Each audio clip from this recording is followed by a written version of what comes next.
பார்வதி தேவி: இறைவா, இந்த உலகம் முழுவதும் எவ்வளவோ அழகான இடங்கள் இருக்க, நீங்கள் ஏன் சுடுகாட்டில் காவல் இருக்கிறீர்கள்? சிவன்: தேவி, இந்த பூ உலகில் மனிதர்கள் உயிருடன் இருக்கும்போது என்னை உண்மையாக விரும்புவது இல்லை. எனக்கு இது வேண்டும், அது வேண்டும் என சுயநலத்துடன் தான் வேண்டுகிறார்கள். ஒரு மனிதன் இறந்ததும் அவனை நினைத்து அவனது உறவினர்கள் சிறிது காலம் மட்டுமே கவலைப்படுவார்கள். அதன் பிறகு அவன் சேர்த்து வைத்த சொத்து சுகங்களை தேடி ஓட ஆரம்பித்து விடுவார்கள்.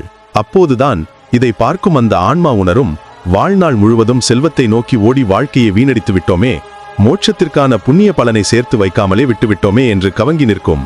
அந்த ஆன்மாவை நான் தனியாக விடமாட்டேன்.